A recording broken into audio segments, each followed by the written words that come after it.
धर्मगुरु करुणा और अहिंसा की सब बातें करते हैं, लेकिन नहीं चाहते हैं कि जगत में करुणा सच में हो, क्योंकि करुणा बहुत क्रांतिकारी है, आग की तरह है, सारी जिंदगी को बदल देगी। इसलिए करुणा की बातें कही गई हैं और धोखा दिया गया। करुणा, अहिंसा, दया और प्रेम, इन सब शब्दों के पीछे धोखा दिया गया। अहिंसा इसलिए नहीं कि किसी दूसरे आदमी को दुख पहुंचाना बुरा है, अहिंसा इसलिए कि दूसरे आदमी को दुख पहुंचाने से तुम्हें पाप लगेगा और तुम नरक के भागी हो जाओगे। अहिंसा के भी पीछे बुनियादी मतलब दूसरा है, मतलब यह है कि मैं नरक ना चला जाऊं। इसलिए अहिंसा, दुख से दूसरे के प्रयोजन नहीं। अगर ये पता चल जाए कि दूसरे को दुख देने से नरक जाने की कोई जरूरत नहीं है, तो ये अहिंसा की बातें करने वाले लोग अहिंसा की बातचीत बंद कर देंगे। अगर इनको पता चल जाए कि हिंसा से स्वर्ग पाया जा सकता है, तो ये बराबर हिंसा से स्वर्ग पा लेंगे। इन्हें स्वर्ग पाना है, चूंकि समझाया जाता है कि तुम्हारा स्वर्ग छिन जाएगा, इसलिए अहिंसा करनी जरूरी है। अहिंसा शब्द सूचना देता है अपने ही अहंकार की तृप्ति की। नहीं, इस तरह की अहिंसा ना प्रेम है ना करुणा। इसी संबंध में एक मित्र ने और पूछा है कि अहिंसा, करुणा, दया, प्रेम, क्या ये सब शब्द समान अर्थी नहीं है? नहीं, ये शब्द समान अर्थी नहीं है। असल में कोई दो शब्द बिल्कुल समान अर्थी नहीं होते, न हो सकते हैं। अगर हो तो उनकी जरूरत ही खत्म हो गई।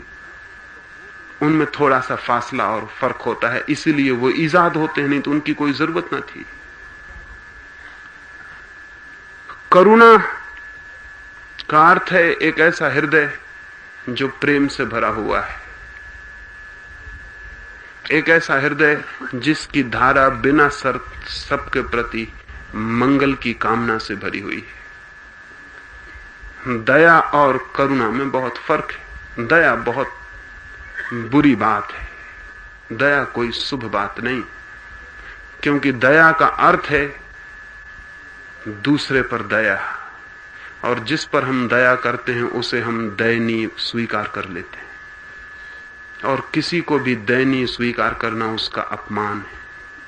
इसलिए दया जिस पर भी आप करेंगे वो आदमी आपकी दया का बदला लेगा, आज नहीं कल आप दया का बदला जरूर पाएंगे। इसलिए तो लोग कहते हैं कि हमने तो इतनी दया की, इस पर इतनी नेकी की, और ये बदी से बदला चुका रहा, चुकाएगा, क्योंकि दया में बुनियादी रूप से घृणा छिपी है, दया में अपमान छिपा है। दया का मतलब है कि तुम नीचे हो और हम दया कर रहे हैं, तुम दया के योग्य हो। नहीं, दया कोई शुभ शब्द नहीं है, दया कोई पुण्य अर्थ नहीं रखता। करुणा ये नहीं कहती कि तुम दया योग्य हो इसलिए हम दया कर रहे हैं। करुणा ये कहती है कि मेरा हृदय करुणा से भरा है, इसलिए हम करुणा बांट रहे हैं। तुम क्या हो इससे कोई प्रयोजन नहीं है। सम्राट निकलेगा मेरे सामने से तो भी मेरा हृदय करुणा से भरा रहेगा, और भिखारी निकलेगा मेरे सामने से तो भी मेरा हृदय करुणा से भरा रहेगा। लेकिन सम्राट पे दया नहीं की जा सकती, भिखारी पे दया की जा सकती है। सम्राट पे दया कर सकते हैं आप? कैसे करेंगे? सम्राट दयनीय नहीं है, भिखारी दयनीय है, लेकिन करुणा सब पर की जा सकती है, क्योंकि किसी दूसरे से करुणा का कोई संबंध नहीं। करुणा मेरा स्वभाव है। फिर दया 24 घंटे नहीं की जा सकती, जब दयनीय आदमी मौजूद होगा तभी की जा सकती। इसलिए दया करने वालों के लिए यह भी जरूरी है कि दयनीय आदमी दुनिया में रहे, नहीं तो दया खत्म हो जाएगी। दया किस पर करिएगा अगर दयनीय आदमी ना रहे? एक सन्यासी तो यहां तक मैंने कहता हुआ सुना है उन्हें कि वे लोगों को यह समझाते हैं कि समाजवाद नहीं आना चाहिए, क्योंकि समाजवाद अगर आ जाएगा तो दान और दया का क्या होगा। क्योंकि जहां दान और दया नहीं होंगे तो धर्मशास्त्र तो कहते हैं कि बिना दान और दया के मोक्ष नहीं हो सकता। तो वे कहते हैं इसलिए समाजवाद नहीं आना चाहिए दुनिया में कि उससे तो कोई दयनीय नहीं रह जाएगा, कोई दया योग नहीं रह जाएगा, कोई भिखारी दरिद्र नहीं होगा, और दान और दया नहीं होंगे तो दान और दया के बिना कहीं मोक्ष है? वो बात बिल्कुल ठीक ही कहते हैं। अगर दान और दया से ही मोक्ष मिलता है तो जिस दिन दुनिया के सारे लोग सुखी और समान हो जाएंगे उस दिन मोक्ष नहीं मिल सकेगा। लेकिन दान और दया से कभी किसी को मोक्ष न मिला है और न मिलने का सवाल है। दान और दया घृणा योग शब्द हैं।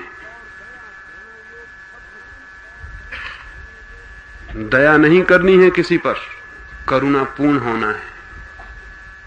और एक ऐसी दुनिया बनाएगी करुणा जहां कोई दया योग्य न रह जाए और किसी को दया करने की और दया देने की और मांगने की जरूरत ना हो। करुणा होगी तो हम एक ऐसी दुनिया बनाएंगे जहां कोई दयनीय ना हो, किसी पर दया न करनी पड़े। करुणा और दया समानार्थी नहीं है बल्कि उल्टे अर्थ रखते हैं। अहिंसा और प्रेम में भी ऐसा ही बुनियादी फर्क है। अहिंसा का मतलब है दूसरे को दुख मत पहुंचाओ और प्रेम का मतलब है दूसरे को सुख पहुंचाओ।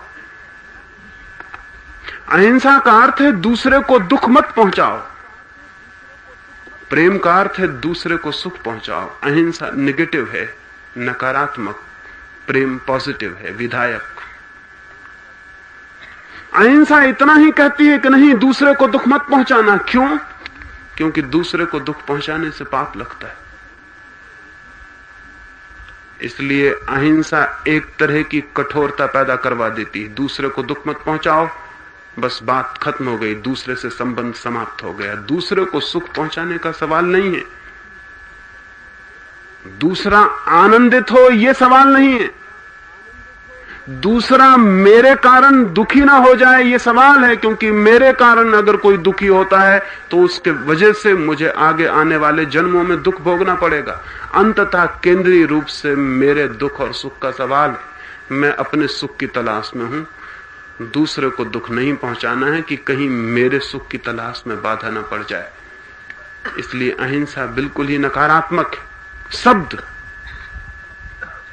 प्रेम विधायक है। प्रेम कहता है दूसरे को सुख पहुंचाओ। क्यों? क्योंकि दूसरे को सुख पहुंचाने में ही तुम्हारा भी सुख है। दूसरे को सुख पहुंचाओ क्योंकि दूसरे को सुख पहुंचाने में आने वाले जन्मों में तुम्हें सुख मिलेगा, ऐसा नहीं। दूसरे को सुख पहुंचाने की प्रक्रिया में तुम सुखी हो ही जाते हो। वो दूसरे को आनंदित कर देने में तुम आनंदित हो ही जाते हो।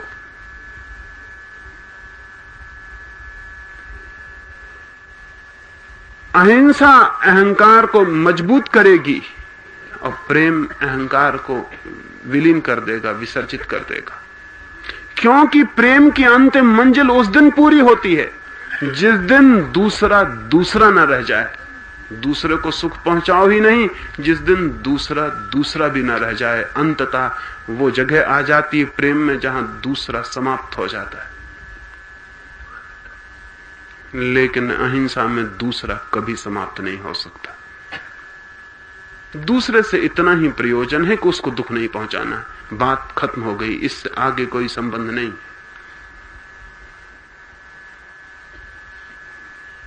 ये सारे शब्द अलग अर्थ रखते हैं। मैं अहिंसा शब्द से जैसी ध्वनि निकलती है उसके पक्ष में नहीं और न दया शब्द के पक्ष में। मैं प्रेम और करुणा के जरूर पक्ष में। प्रेम और करुणा में समान धर्मा अर्थ है, लेकिन वे पर्यायवाची वे भी नहीं है, वे भी एक ही अर्थ नहीं रखते।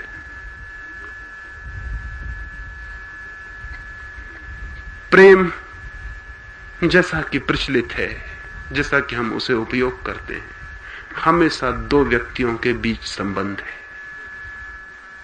करुणा दो व्यक्तियों के बीच संबंध नहीं है, एक व्यक्ति की मानसिक दशा है, स्टेट ऑफ माइंड है।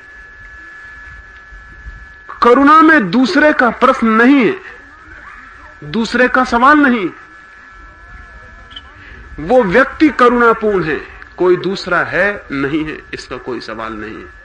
एक निर्जन रास्ते पर फूल खिला है, रास्ते से कोई निकले या ना निकले, फूल सुगंध बिखेरता रहेगा। फूल नहीं कहेगा कि अभी रास्ते पर आने वाले लोग नहीं है, दरवाजा बंद, अभी सुगंध नहीं फेंकते, अभी कोई निकल ही नहीं रहा, तो किसको नहीं, फूल को फिक्र नहीं है कि कौन निकला कि कौन नहीं निकला। फूल के तो प्राणों में सुवास भरी है, वो बही चली जा रही, बही चली जा रही। उसका दूसरे से कोई भी लेना देना नहीं है, दूसरे की कोई अपेक्षा नहीं है, दूसरे की कोई शर्त नहीं है। फूल अपने प्राणों में सुगंध से भरा है, वो बढ़ती चली जा रही। करुणा इस तरह की बात है। लेकिन प्रेम जिसे हम प्रेम कहते हैं, वो प्रेम सदा दूसरे की अपेक्षा में। जैसे कोई कहे कि मैं प्रेम करता हूं, हम फौरन पूछेंगे किससे, किससे हो गया प्रेम आपका। लेकिन करुणा में ये पूछने का सवाल नहीं है कि किस पर, ये सवाल नहीं है। करुणा एक रिलेशनशिप नहीं, वो एक अंतर संबंध नहीं। करुणा एक भाव दशा है। अकेला व्यक्ति करुणापूर्ण हो सकता है, लेकिन जैसा हम प्रेम का उपयोग करते हैं, उस प्रेम में एक अंतर संबंध है, दो व्यक्तियों के बीच एक नाता है।